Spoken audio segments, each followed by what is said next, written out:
نظر سے سوچنا اور اپنے آپ کو بہتر کرنا بھی تعلیم کا حصہ ہے. اور وہ آپ بزنس کی کلاس میں نہیں سیکھیں گے, وہ آپ انجینئرنگ کی کلاس میں نہیں سیکھیں گے, کیونکہ وہاں تو آپ سائنس سیکھ رہے ہیں, وہاں آپ میتھ سیکھ رہے ہیں, الجبرا سیکھ رہے ہیں. اگر میڈیکل کے اسٹوڈنٹ ہیں تو وہاں آپ بایولوجی پڑھ رہے ہیں, باٹنی پڑھ رہے ہیں, زوالوجی پڑھ رہے ہیں.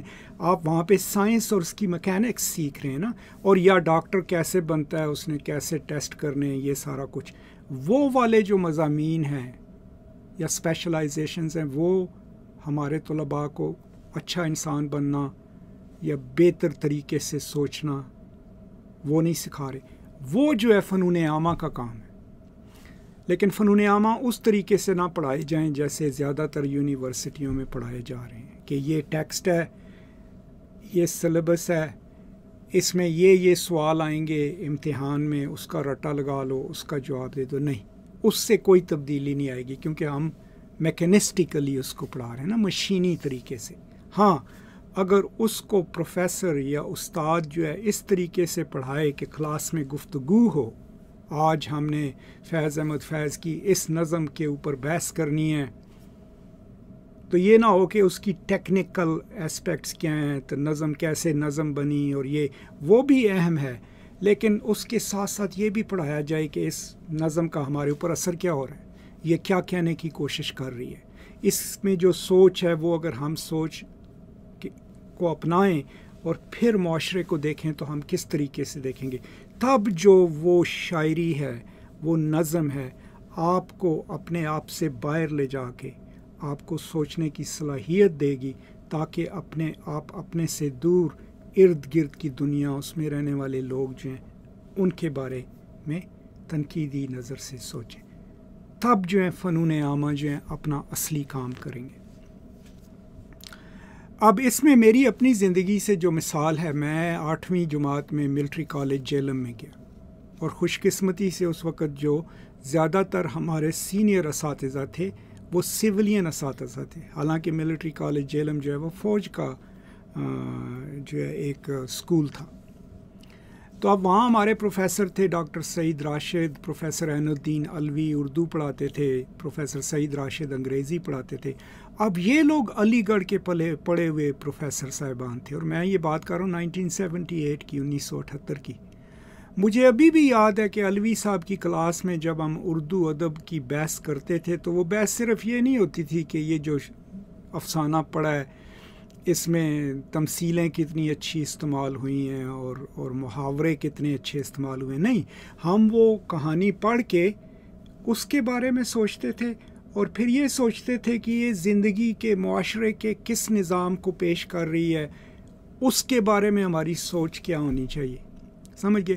8ویں جماعت میں ہم نے علوی صاحب کی کلاس میں تقدیر کے مسئلے کے اوپر بحث کی کہ اس میں پرابلمز کیا ہیں, اس میں بہتری کیا ہے. تو اس کی وجہ سے, حالانکہ میں فوجی اسکول میں گیا, ہمیں 8ویں 9ویں 10ویں جماعت سے ہی ہر چیز کے اوپر تنقیدی نگاہ سے دیکھنے کی عادت پڑ گئی.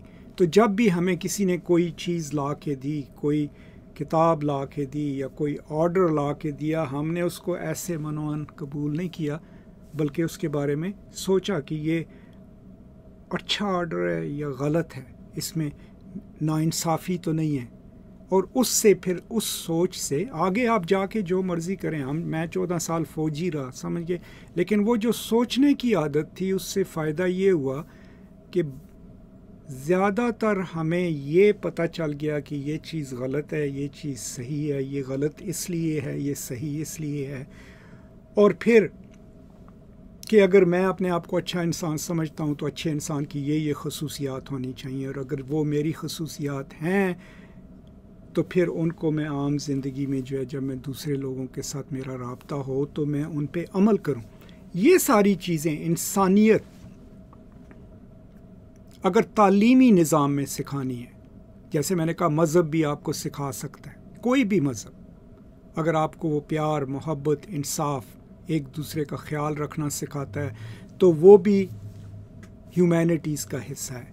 لیکن کیونکہ ہم زیادہ تر تعلیم کے اوپر زور دیتے ہیں, اور ہم یہ کہتے ہیں کہ تعلیم جب زیادہ ہوگی تو لوگوں میں معاشرتی شعور زیادہ آئے گا, جب وہ آئے گا تو وہ ذمہ دار شہری بنیں گے, وہ سارا کچھ جو ہے ہم نے کالج میں بچوں کو سکھانا ہے۔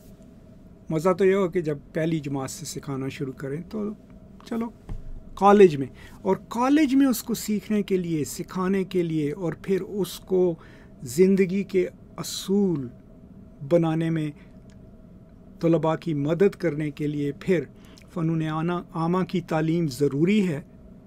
اور پھر ضروری بھی اس طریقے سے ہے کہ جب پڑھایا جائے تو اوپر سے نیچے نہ پڑھایا جائے، اس طریقے سے نہ پڑھایا جائے کہ ادا ہی مطلب بن رہا ہے امتحان لکھ دو، اس طریقے سے پڑھایا جائے کہ طلباء کو اور طالبات کو آف کورس کرٹیکلی سوچنے کی عادت پڑے، اور یہ سوچنے کی عادت پڑے کہ ان کا اس دنیا میں کیا مقام ہے، ان کی اس دنیا میں کیا ذمہ داریاں ہیں، اور ان کی ذمہ داریاں دوسرے لوگوں کی طرف کیا ہیں۔ تو یہ ہے مقصد پھر فنون عامہ کی تعلیم کا، اور یہ میری چند سوچیں ہیں اس کے اوپر۔ اس پہ انگریزی پہ بھی میں نے بہت کچھ لکھا ہوئی ہے اور کہا بھی ہوا ہے، وہ بھی آپ دیکھ لیجئے گا میرے دوسرے چینل پہ۔ پر یہاں پہ میں نے کہا آج آپ کے ساتھ اس موضوع پہ گفتگو کر لوں۔ تو اب آپ کا کوئی بھی سوال ہو، کوئی چیز آپ کہنا چاہیں، برائے مہربانی کامنٹس میں لکھ دیجئے، مجھے پیغام بھیج دیجئے، میں کوشش کروں گا اس کا جواب دوں۔ بہت بہت شکریہ، اپنا خیال رکھیں، اسٹے سیف، اور as always peace and love.